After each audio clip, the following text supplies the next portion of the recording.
إذاعة المشكات، نور على نور، من رحاب جامع الزيتونة المعمور. بسم الله والحمد لله وصلى الله وسلم وبارك على نبيه ومصطفى صلى الله عليه وسلم.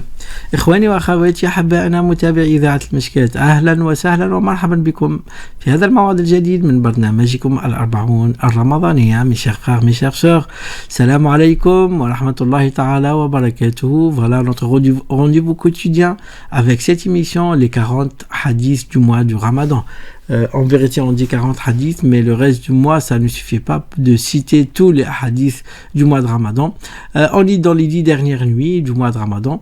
On lit dans les meilleures nuits de l'année. Vous savez bien, il y a les meilleures nuits, il y a les meilleurs jours. Les meilleurs jours, c'est les 10 jours de Dhul Hajjah. Et les meilleures nuits, c'est les 10 dernières nuits du mois de Ramadan. Déjà, parce que dedans, il y a la nuit des destins. Et déjà, et encore, parce que et c'est les 10, et c'est le mois de Ramadan, et c'est le mois du Coran, et si les 10 dernières nuits où Allah subhanahu wa ta'ala, il détache beaucoup de gens du feu de l'enfer, et on demande qu'Allah subhanahu wa ta'ala fasse qu'on soit parmi les gens détachés et parmi les gens pardonnés pendant ces 10 dernières nuits du mois de Ramadan. Abdullah ibn Omar radiallahu anhu, notre hadith d'aujourd'hui, Abdullah ibn Omar radiallahu anhu قال كان هناك أناس من أصحاب النبي صلى الله عليه وسلم رأوا في المنام أن ليلة القدر تكون في السبع الأواخر من رمضان. فرسول الله صلى الله عليه وسلم قال أرى أن رؤياكم قد تواطأت فمن تحراها فليتحراها في السبع الأواخر من رمضان. رواه الإمام مسلم عليه رحمة الله. Abdullah ibn Omar nous a transmis que il y a plusieurs compagnons qui ont vu un rêve qui prouve que la nuit du destin, ça sera parmi les 7 dernières nuits du mois de Ramadan. Alors le prophète sallallahu alayhi wa sallam, il a dit, je vois, parce que tous, ils sont partis raconter leur rêve à notre prophète. Alors le prophète, il a dit, je vois que vous tous, vous avez vu presque le même rêve et que vos rêves sont conformes, que ça sera parmi les 7 dernières nuits du mois de Ramadan. Alors pour celui qui cherche la nuit du destin, qu'il le cherche pendant les 7 dernières nuits du mois de Ramadan. Ça commence, l'imam Muslim, ça commence ça commence à minimiser le champ du recherche. C'était les 10 dernières nuits, maintenant c'est les 7 dernières nuits. D'après notre prophète Mohammed sallallahu alayhi wa sallam, il y a des choses qu'on doit comprendre de ce hadith. Quand tu es soucieux, quand tu as quelque chose dans ta tête que tu veux savoir, quand tu as quelque chose dans ta tête que tu veux faire, c'est possible que tu vas le voir dans les rêves. Et oui, les compagnons, ils étaient soucieux, ils veulent savoir c'est quand la nuit de destin. Ils veulent savoir, ils veulent pas rater la nuit du destin, malgré que pour eux, je crois, les mêmes adorations, et les mêmes actions, et le même sérieux, et le même sacrifice qu'ils font pendant le mois de Ramadan, ils vont le faire pendant les 10 dernières nuits, parce que je ne crois pas que les compagnons, radiallahu anhum, ils vont jouer comme nous les 20 premiers jours du mois de Ramadan et après les 10 dernières nuits, ils disent maintenant on va bien travailler pour profiter, pour être pardonné. Non, les compagnons, radiallahu anhum, kulluhum udul. Les compagnons, ils sont tous préservés, ils sont tous protégés. C'est les meilleurs qui ont marché sur terre après les prophètes. C'est les compagnons de notre prophète, sallallahu alayhi wa sallam. Kama walada ashabi kan-nujum, mes compagnons, mes amis, mes copains, ils sont comme les étoiles. Tous les compagnons, radiyallahu anhum.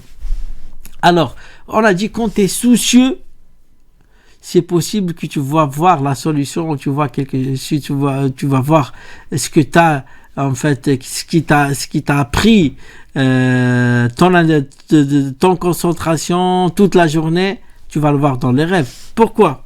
Le prophète sallallahu alayhi wa sallam, il a réuni les compagnons. Il a dit, allez, comment on va appeler les gens pour faire la prière?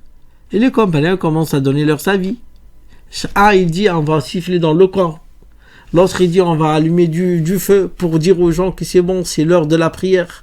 L'autre il a dit on va toquer les portes. Chacun il a donné. L'autre il a dit ça, on va ramener une cloche et on va sonner pour dire aux gens, comme les chrétiens, pour dire aux gens que c'est l'heure de la prière. Mais le prophète sallallahu alayhi wa sallam, il n'a pas aimé tout ça.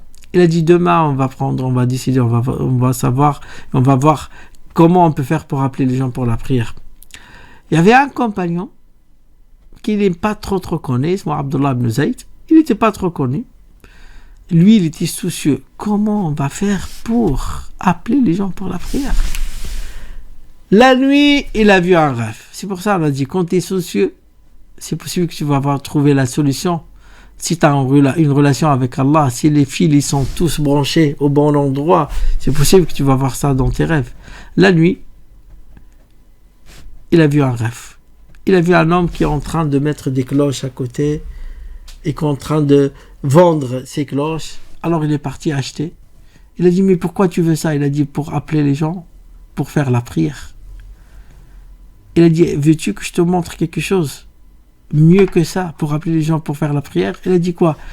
Il a enseigné l'adhan. Allahu Akbar, Allahu Akbar. Allahu Akbar, Allahu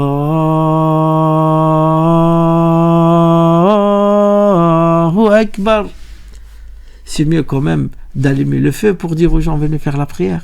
C'est mieux quand même d'utiliser des cloches pour dire aux gens venez faire la prière. Alors lui le matin, il est parti voir le prophète en courant. Il a dit ya Rasulallah, j'ai vu un rêve. Il m'a enseigné ces paroles pour appeler les gens pour faire la prière. Il a dit, sais-tu, c'est qui cet homme qui était en train de vendre des cloches que tu as vu dans tes rêves? Il a dit, c'est qui? Il a dit, c'était l'ange Gabriel. Il t'a enseigné comment appeler les gens. Ça s'appelle l'adhan. Comment appeler les gens pour venir faire la prière. Il a dit va voir Bilal et enseigne-lui ce que tu as vu dans tes rêves parce qu'il a une meilleure voix, une voix plus forte que toi. Alors Bilal a commencé à faire l'adhan et Omar il est venu en courant. Il a dit ya Rasulallah, Wallahi j'ai vu ça dans mes rêves. Et 13 compagnons, les 13 ils sont venus voir le prophète sallallahu alayhi wa sallam. Les 13 ils avaient des soucis, mais ce compagnon, lui, il avait plus de soucis que eux. C'est pour ça, lui, c'est le premier qui a vu, et c'est le premier qui est venu voir et informer notre prophète, sallallahu alayhi wa sallam. C'est pour ça, on a dit, quand tu as des contacts avec Allah, subhanahu wa ta'ala, quand tu as les fils branchés au bon endroit avec Allah, subhanahu wa ta'ala, peut-être dans tes rêves, tu peux résoudre tous tes problèmes. Allah wa faqna wa iyyakum lima yuhibbu warda. Aujourd'hui, ce qu'on cherche, pas dans les rêves résoudre nos problèmes, on cherche qu'on résout nos problèmes avec Allah subhanahu wa ta'ala dans la vie réellement. Tant qu'on est avec lui, il ne faut pas avoir peur. Ala inna awliya Allahi la khawfun alayhim wa lahum yahzanun. Certes, les croyants, certes, les gens qui ont une bonne relation avec Allah subhanahu wa ta'ala, ils ne vont pas avoir ni peur ni tristesse tant qu'ils sont avec le Seigneur le plus fort qui est toujours vivant et qui ne meurt jamais. Allah wa faqna wa iyyakum lima yuhibbu wa yarda. Vous n'oubliez pas, si vous atteignez la nuit du destin, faites dua pour vous, pour vos parents, pour vos enfants, pour tous les gens que vous connaissez. Et vous n'oubliez pas aussi de nous mettre dans vos dua. Jazakumullahu khayran. Ana Walid Rahmani wa hayyikum min idha'at al-Mishkat. Nour ala nour. Min rihabi Jami' al-Zaytounat al-Ma'mour. À la prochaine et à très bientôt. Assalamu alaikum wa rahmatullahi ta'ala wa barakatuh. إذاعة المشكات نور على نور من رحاب جامع الزيتونة المعمور.